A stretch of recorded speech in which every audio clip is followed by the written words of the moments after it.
তার প্রেক্ষিতে ঢাকা বিশ্ববিদ্যালয় সহ সকল শিক্ষা প্রতিষ্ঠানে আন্দোলনকারীদের উপরে হামলা হয়।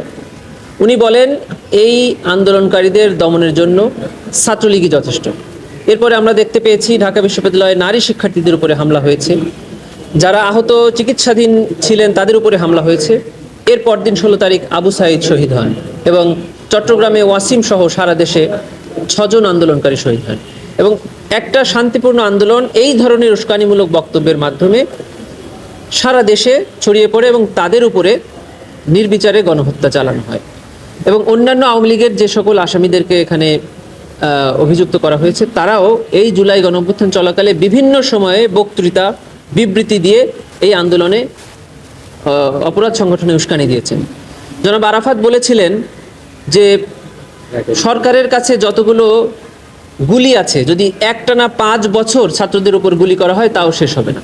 উনি আবু সাঈদ সহ এই আন্দোলনকারীদেরকে মাদকাসক্ত এই জাতীয় অপমানজনক অবজ্ঞাসূচক বক্তব্য দিয়ে অপরাধ সংগঠনের সহায়তা করেছেন, উস্কানি দিয়েছেন। যুবলীগ এবং ছাত্রলীগ রাজনৈতিক সিদ্ধান্ত নিয়ে তাদের প্রত্যেকটি ইউনিটে ইনস্ট্রাকশন দিয়ে এই আন্দোলন দমনে অস্ত্র ব্যবহার করেছেন, দেশীয় অস্ত্রের মাধ্যমে হত্যা করেছেন, তাদেরকে হত্যার উদ্দেশ্যে জখম করেছেন।